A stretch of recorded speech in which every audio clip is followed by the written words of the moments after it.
Baik, pertama, saya akan menjelaskan apa hubungan Big Data dan AI dalam marketing. Perkembangan teknologi digital telah mendorong perubahan besar dalam strategi pemasaran modern. Dua elemen yang paling berpengaruh adalah Big Data dan AI atau Artificial Intelligence. Big Data menyediakan kumpulan informasi dalam jumlah besar yang berasal dari berbagai aktivitas konsumen, mulai dari media sosial, riwayat pembelian, aktivitas website, hingga data lokasi pelanggan. Sementara itu, AI berfungsi untuk menganalisis, memproses, dan menemukan pola dari data yang sangat besar tersebut. Sinergi ini memungkinkan munculnya personalisasi marketing seperti rekomendasi produk, iklan tertarget, dan penawaran khusus yang sesuai dengan kebutuhan setiap pelanggan.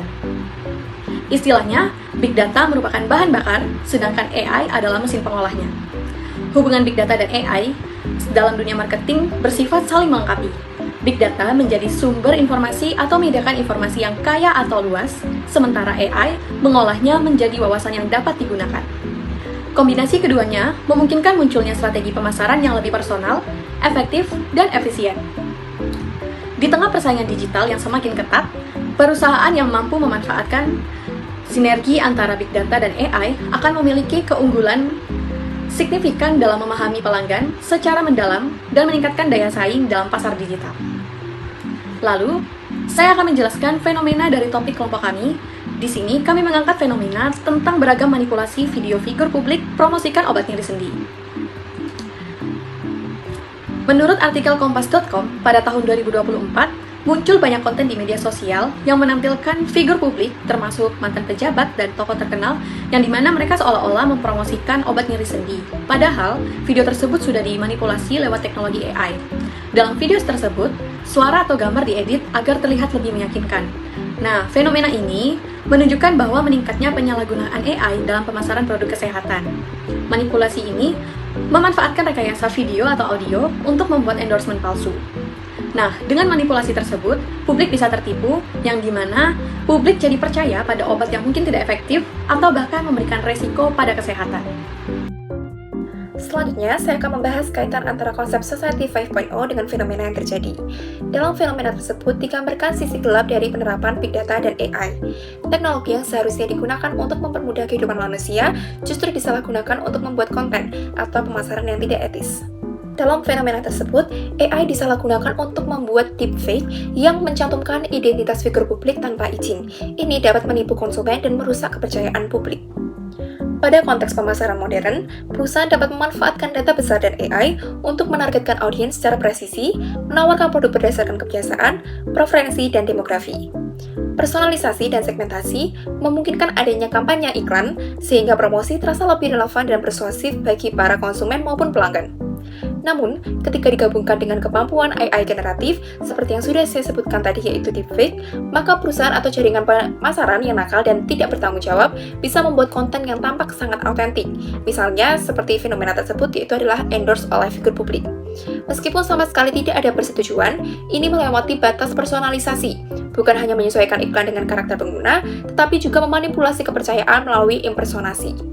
Kasus manipulasi video tersebut dapat menimbulkan beberapa problem etis dalam kerangka Society 5.0. Yang pertama, para figur publik dimanipulasi tanpa izin, sehingga terjadi pelanggaran terhadap hak privasi, reputasi, dan otonomi. Yang kedua, iklan palsu tersebut dapat mengecoh konsumen, sehingga konsumen tidak dapat membuat keputusan secara sadar. Masyarakat mungkin cenderung percaya jika melihat figur publik memberikan testimoni. Kasus ini menjadi penanda tantangan untuk implementasi Society 5.0 di Indonesia. Kasus ini menunjukkan bahwa transformasi digital tidak otomatis membawa kemajuan sosial. Tanpa literasi digital dan regulasi, digitalisasi bisa dimanfaatkan untuk penipuan dan manipulasi. Maka dari itu, peran verifikasi, audit, transparansi dalam AI-driven marketing, serta prinsip seperti consumer consent, data minimal, kejujuran iklan, dan etik AI perlu ditekankan dalam Society 5.0, terutama bagi para perusahaan yang sedang melakukan marketing.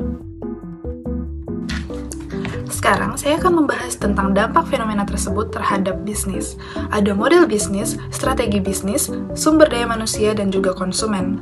dampaknya pada model bisnis adalah mendorong bisnis semakin mengadopsi teknologi AI untuk produksi konten, pemasaran digital, dan otomasi proses. Juga mempercepat pergeseran model bisnis ke arah teknologi-driven dan data-driven decision making.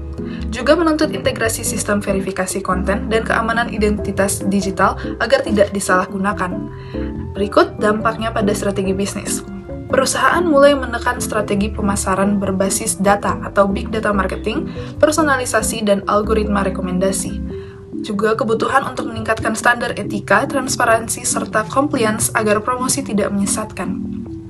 Juga, bisnis harus mengembangkan strategi komunikasi krisis jika terjadi manipulasi konten terhadap brand. Sekarang, dampaknya pada sumber daya manusia. Meningkatnya kebutuhan tenaga kerja yang memahami AI, data analytics, keamanan digital, dan etika teknologi.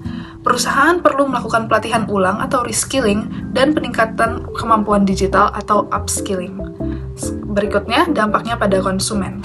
Konsumen menjadi lebih skeptis terhadap iklan online dan testimoni figur publik. Kebutuhan edukasi literasi digital meningkat agar konsumen mampu membedakan konten asli versus manipulasi. Berikutnya saya akan membahas peluangnya bagi bisnis. Peluangnya ada inovasi layanan. AI dapat digunakan untuk customer insight, otomatisasi customer service, dan analisis tren pasar. Berikutnya ada efisiensi biaya pemasaran melalui penggunaan AI untuk membuat konten cepat, murah, dan masif. Personalisasi iklan yang lebih akurat, meningkatkan peluang konversi dan loyalitas pelanggan. Juga keunggulan kompetitif bagi bisnis yang mampu mengelola AI secara etis, aman, dan transparan. Juga ada munculnya profesi baru seperti AI Content Auditor, Data Ethics, dan Digital Integrity Specialist. Berikutnya ada resiko bagi bisnis. Resiko yang pertama adalah kerusakan reputasi jika bisnis terlibat atau dikaitkan dengan konten deepfake atau promosi menyesatkan. Juga ada hilangnya kepercayaan konsumen yang berdampak langsung pada penjualan dan brand image. Resiko hukum dan regulasi, terutama terkait perlindungan data, iklan palsu, dan pencatutan identitas. Ancaman keamanan teknologi yang sama dapat digunakan untuk menipu perusahaan atau fraud atau impersonation. Juga ada ketergantungan pada teknologi tanpa pengawasan, dapat menimbulkan bias algoritma atau misinformasi. Juga ada SDM tidak siap menghadapi transformasi digital, yang akan mengakibatkan terjadinya skill gap di dalam perusahaan. Baik, selanjutnya saya akan membahas mengenai solusi dalam mengadopsi teknologi deteksi dan verifikasi konten berbasis AI. Jadi menurut kami, sumber utama masalah ini tuh bukan sekedar perilaku manusia, tetapi kemampuan teknologi modern yang memungkinkan pemalsuan konten secara sangat meyakinkan dan cepat. Sehingga solusi yang paling kuat yaitu adalah menggunakan teknologi untuk melawan teknologi. Seperti memverifikasi konten dengan menggunakan digital watermark. Digital watermark dapat memudahkan platform tersebut memverifikasi apakah video tersebut asli ataupun sudah diedit. Selain itu, kita juga bisa menggunakan sistem deteksi deepfake. Deepfake sendiri dapat mendeteksi dengan algoritma video atau audio, analisis, artefak visual, metadata, lip sync, dan lain-lain. Karena dari itu, deepfake dapat memverifikasi keaslian video tersebut sebelum dipublikasi. Selanjutnya, mengapa ide tersebut relevan? Yang pertama yaitu efeknya dapat langsung terasa dan tidak bergantung pada perubahan perilaku manusia.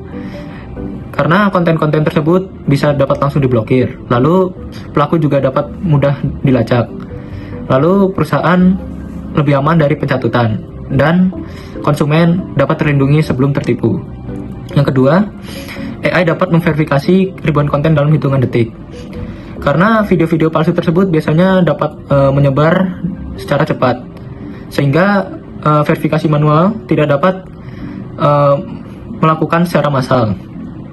Yang ketiga yaitu teknologi verifikasi konten, misalnya seperti program konten authenticity initiative yang sudah menjadi tren internasional yang relevan secara global. Yang terakhir yaitu menjadi fondasi untuk strategi lainnya yang bergantung pada kemampuan verifikasi yang kuat. Dan yang terakhir adalah kesimpulan. Fenomena manipulasi video figur publik dalam promosi obat tersebut menunjukkan bahwa kemajuan AI di era Society 5.0 menghadirkan peluang sekaligus ancaman. Di satu sisi, teknologi memungkinkan strategi pemasaran yang lebih efisien, personal, dan berbasis data. Namun, di sisi lain, penyalahgunaan seperti deepfake dapat merusak model bisnis, strategi perusahaan, kepercayaan konsumen, serta menimbulkan risiko seperti etika, hukum, dan reputasi. Solusi paling efektif adalah menerapkan teknologi deteksi dan verifikasi konten berbasis AI, diperkuat dengan regulasi internal, transparansi, dan peningkatan literasi digital. Dengan kombinasi teknologi dan etika, perusahaan dapat memanfaatkan AI secara bertanggung jawab sekaligus melindungi masyarakat dari manipulasi digital. Jadi, mari bersama membangun ekosistem digital yang aman, terpercaya, dan bertanggung jawab.